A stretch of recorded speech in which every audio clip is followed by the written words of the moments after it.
Hello everyone and welcome back to Doc's Custom Corner. Tonight I got my different tripod set up so it'll hopefully see this a little bit better. What you see in front of you is the What's in the Box segment that we started a couple weeks ago, or last week. Panic Tang, the play on words, is just the name that I gave the car that's inside the box. It doesn't have any relation to anything to do with a Mustang, so that's not what you're going to see. But I will give you this much. You Mopar guys will either like or cringe when you see what I'm about ready to pull out of the box. I belong to a model car club called Kustom Kempson Miniature. They're out of Iowa area. Whoops. And one of the members of the club out there, I'm not going to give away his last name, just going to say his first name is John, started out building this thing years ago. Started life as a Plymouth GTX. I'm going to pull the box out of the way. What he did is we cut it off down through the rockers and then moved the roof and everything forward on the body, giving it just a shorter appearance to the body, and then also the chopped effect of the roof. Then he cut the doors down into the doors to give it just a weird, off look like it does. Years ago at one of the clubs, he had this for sale, and I was like, I had to have it. I've always liked his work. I always loved what he does with stuff, and he just does some unreal off-the-wall custom type stuff, and this really tripped my trigger to have it. So I bought it from him. In the process, trying to rework the front end, I snapped off the one front fender and ended up deciding, okay, I'm going to put a CUDA nose on it. So that's what I ended up doing. Try to keep it in frame here a little bit better for you. So I put the CUDA nose on it. And instead of having the beaked nose, like on the car, I cut it down through the center and flattened it out. So it has more of a flatter appearance to the front. Opened up all the grill work in it. I'll put a piece of mesh behind the grill when it's done. This clip is just there holding the chassis in place. CUDA hood on it, which I'll have to take this off in the process anyway here in a little bit. But then I took a funny car, CUDA funny car, and added the back end of it on there, just to kind of stay with the CUDA motif on the GTX, if you will. Filled in back window. John had already done that with his when he had it. Interior and chassis is all Dodge Viper, which you'll see why here shortly. But I'll set that up here in a minute. Okay, I'm hoping this picks out or shows somewhat decent. What you see is the Dodge Viper V10 in it. Blower slid over here. It's going to have a crank-driven blower. That's what this is sitting up front here. Off to either side, this side, and over on this side, I'm going to have twin scoops, twin injector hats. I'll have these sitting on either side of the blower setup. Can't really show you with it right now, but down inside, these will sit down inside the engine bay, right on each side of the blower. And I'll have twin scoops, one here and one here. And then I'm going to have snorkels or air intakes coming off of this. One coming up to this side to the intake on the left bank of the injectors. This one will come off and come up to this side on this side injectors for the intake that'll be sitting on top here. It'll have the Viper intake set up on top. I may change it up a little bit, kind of customize it a little bit. The cowl, I'm gonna have to, I'll cap this off, complete some sort of a cowl for it when it's down into the final build. But that's kind of what I'm gonna do with the engine side of things. I just like, for those of you that don't know me, for those of you that do, you'll know that I like just off the wall, weird, different stuff. A lot of people kind of shake their heads at stuff when I tell them like this is what I'm doing with it, but that's part of the fun in this. To give you an idea, when you're looking, this will be sitting down in the engine bay. This will be kind of what you're going to see through the scoops or the air inlet on the air dam of the car through the front grill work. But this is how the scoops will sit on the blower once it's down inside. I might kind of dull the inside of them, but with a little bit more of a darker gray look. But just to give you an idea that as it sits down inside, this will be from the top view of it. Like I say, it's kind of hard to do without sticking it all together. And the Viper V10, all I did was added like a timing chain cover or a front cam cover off of a Top Fuel Funny Car engine. And then this will just glue right to the snout of the crank. And then that'll all sit down inside. And I know you're all probably thinking this is probably pretty crazy, and it can't get much crazier, but it can. Just for the sides here, these are going to be like air intake scoops going back for cooling for the rear brake work on it. I haven't totally decided which tire and wheel combo I'm going to go on this, but that'll be kind of down the road here a little ways. Dashboard, I was thinking about putting a 59 Impala dashboard in it. I've got it cut to where it kind of fits inside there.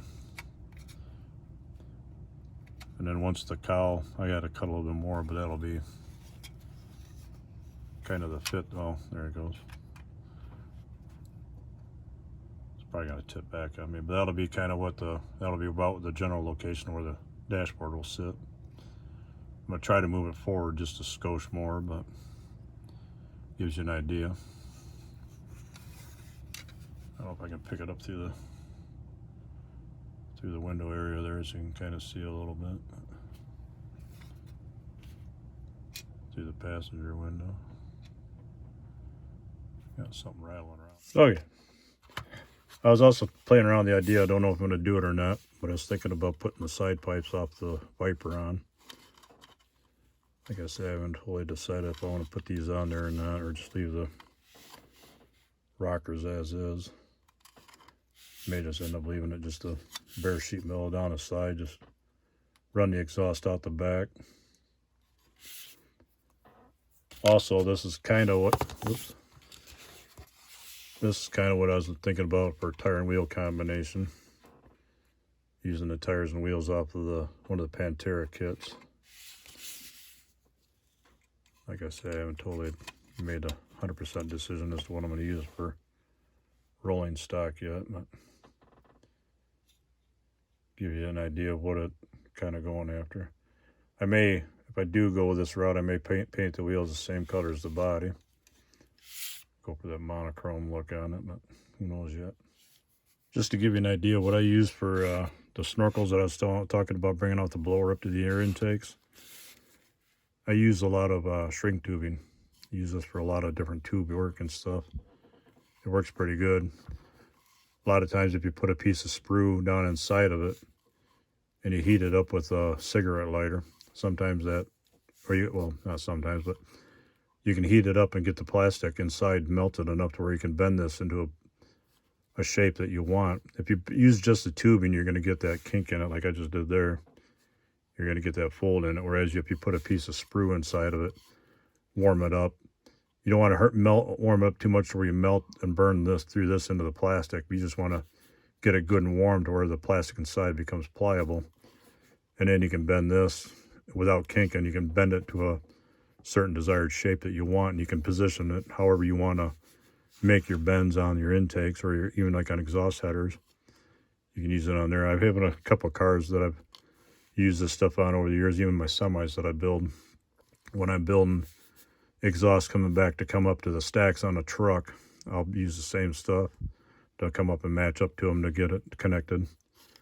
I use a lot of drinking straws and stuff for my exhaust stacks on my semis and stuff that I build, which I'm sure you'll be finding them out here shortly enough. I'm going to be working on a semi one coming up in the next couple, 2-3 videos to give you an idea of what I do with some of my rigs and stuff too, but we'll get into some of this stuff later. But I was also kind of tentatively planning on, I don't know if I really like the look of these though.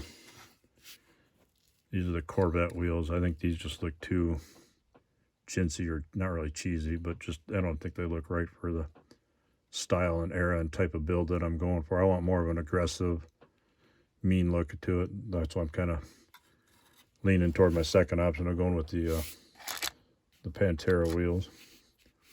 This is the intake manifold. Again, this doesn't have the injectors on the front of it, but this will come up to the front of the injectors. And then these will get bent and then formed to come down to the blower for the air intakes. And then these are the seats that are planning on going in it.